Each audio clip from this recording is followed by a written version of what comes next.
लेकिन अब जब ऑपोजिशन ने अपना नाम इंडिया रखा तो सिर्फ पॉलिटिक्स के लिए बीजेपी के लोगों ने इंडिया नाम को गाली देनी शुरू कर दी। देखो, मैं समझता हूं पॉलिटिशियंस को राजनीति करनी होती है, ये उनका काम है, उन्हें इलेक्शन जीतनी होती है, लेकिन ये लोग सत्ता के लालच में इतने पागल हो गए हैं कि इन्होंने देश के नाम को ही गाली देनी शुरू कर दी। देश के नाम पर ही इन्होंने डिवाइड एंड रूल खेलना शुरू कर दिया कि लोगों को अभी तक तो बस हिंदू मुस्लिम में बांटते थे, अब लोगों को इंडिया और भारत के नाम पर भी बांटने लग जाओ, इसी चीज पर लोगों को लड़वाने लग जाओ। मैं बीजेपी वाले लोगों से सीधा कहना चाहूंगा कि थोड़ी सी भी शर्म आती है तुम लोगों को? तुम्हारा आईटी सेल मुझे बहुत बदनाम करने की कोशिश करता है इंटरनेट पर, एंटी बीजेपी एंटी मोदी के लेबल से लगाता है, और अभी तक मैं कहना चाहूंगा कि जितने भी वीडियोस मैंने बनाए हैं उनमें इशू बेस्ड क्रिटिसिज्म रहा है। जिस टॉपिक पर वीडियो था सिर्फ उसी टॉपिक को लेकर क्रिटिसाइज किया है सरकार को, और जब कभी मुझे लगा कि थोड़े बहुत अच्छे काम किए हैं तुम लोगों ने तो उसकी तारीफ भी करी है, जैसे कि रिन्यूएबल एनर्जी के सेक्टर में हो, या सड़कें बनाने में हो, या गर्ल्स की मैरिजेबल एज बढ़ाने में हो, इनफैक्ट न्यू एजुकेशन पॉलिसी की भी मैंने तारीफ करी थी। लेकिन अगर ऐसी हरकतें रहेंगी तुम्हारी,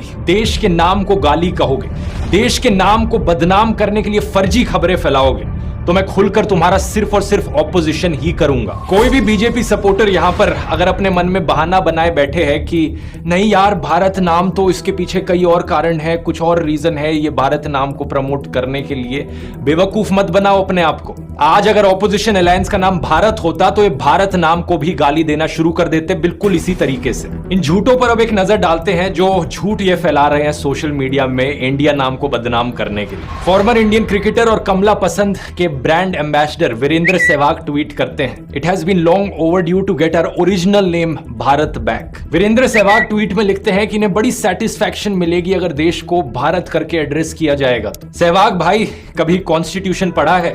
देश का नाम ऑलरेडी भारत है। इंडिया और भारत दोनों नाम को अडॉप्ट किया गया है। आप कहते हो कि इंडिया नाम ब्रिटिश की देन है, यही होता है जब व्हाट्सएप यूनिवर्सिटी के द्वारा अपनी खबरें पढ़ते हो तो। किताबें पढ़ा करो, व्हाट्सएप यूनिवर्सिटी का प्रोपेगेंडा नहीं, क्योंकि सच ये है दोस्तों, भारत की तरह इंडिया नाम भी हजारों साल पुराना है। हिंद, हिंदू और हिंदुस्तान पर्शियन से निकला और इंडिया ग्रीक से निकला। और अगर वीरेंद्र सहवाग जैसे लोगों को यहां पर इस बात से प्रॉब्लम होती है कि ये शब्द फॉरेनर्स के द्वारा दिया गया है, तो इस केस में मैं कहना चाहूंगा कि हिंदुस्तान शब्द का भी इस्तेमाल करना बंद कर दो। अपने आप को हिंदू बुलाते हो, हिंदू भी मत बुलाओ, क्योंकि हिंदू शब्द ही फॉरेनर्स के द्वारा दिया गया है। और ये क्रिकेट क्या खेल रहे हो? ये तो ब्रिटिश के द्वारा दिया गया गेम है भाई। और जो स्कूल आपने शुरू किया है इंटरनेशनल स्कूल, उसमें इंग्लिश क्यों पढ़ा रहे हो? इंग्लिश तो फॉरेन भाषा है। एक्चुअली ये कोट पैंट पहनकर क्यों खड़े हो? धोती कुर्ता पहन के खड़े हो, कोट पैंट भी फॉरेनर्स की ड्रेस है। मेरी दो रिक्वेस्ट है यहाँ पर कमला पसंद के एम्बेसडर से कि पहले तो सहवाग भाई ये सरोगेट एडवर्टाइजमेंट करना बंद कर दो गुटखा की। देश की इतनी ही चिंता है तो देशवासियों की चिंता करो। पैसे के लालच में आकर ऐसी हानिकारक चीजें ना बेचो देशवासियों को।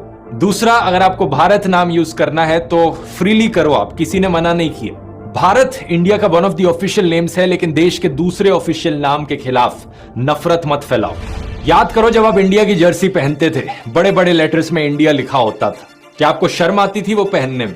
मैच के दौरान क्रिकेट की फील्ड पर जब आप बैटिंग करते थे और करोड़ों फैंस स्टेडियम से इंडिया इंडिया इंडिया करके चिल्लाते थे, क्या आपको बुरा लगता था इंडिया नाम सुनकर? नहीं, मतलब देखो, अगर आपको सही में बुरा लगता था इंडिया नाम सुनकर उन सालों में भी, तो आप मत इस्तेमाल करो इंडिया, मत इस्तेमाल करो हिंदुस्तान, आप भारत इस्तेमाल करो, आपकी मर्जी। लेकिन अगर बुरा नहीं लगता था तो क्या जरूरत है इंडिया नाम के खिलाफ नफरत फैलाने की? बाकी हम सब के लिए इंडिया हो, भारत हो या हिंदुस्तान हो, ये सब देश के प्यारे नाम है और कोई भी एक दूसरे से बढ़कर नहीं है। यही कारण है कि हम कहते हैं हिंदुस्तान जिंदाबाद। हम गाते हैं सारे जहां से अच्छा हिंदुस्तान हमारा। हम कहते हैं भारत माता की जय, जय हिंद, जय भारत, और हम कहते हैं आई लव माई इंडिया। हर सच्चा भारतीय कभी भी इन नामों को लेकर एक दूसरे से लड़ेगा नहीं और किसी भी नाम को बदनाम नहीं करेगा। ये पूरी डिवाइड एंड रूल की कंट्रोवर्सी जो फैलाई गई है देश में, इसके पीछे एक कारण तो पॉलिटिक्स है, लेकिन मेरी राय में एक दूसरा कारण डिस्ट्रैक्शन भी हो सकता है। जिस समय के अराउंड ये कंट्रोवर्सी उठी थी, एक रिपोर्ट को पब्लिश किया गया था द गार्डियन और फाइनेंशियल टाइम्स अखबारों में। ये एक नई रिपोर्ट थी अडानी ग्रुप के ऊपर, जिसमें एलेज किया गया है कि गौतम अडानी के भाई विनोद अडानी के फिर से कैसे शेडी लिंक्स देखने को मिले, एक ताइवानीज नेशनल चैंग चंग लिंग से और एक यूएई नेशनल नसीर अली शबान अली से। अगर तुम लोग नए हो तो सब्सक्राइब करो, वो जो लाल वाला बटन है उस पर फूट फेंक के मारो या फिर मोमबत्ती, मुझे नहीं पता, बस क्लिक हो जाना चाहिए।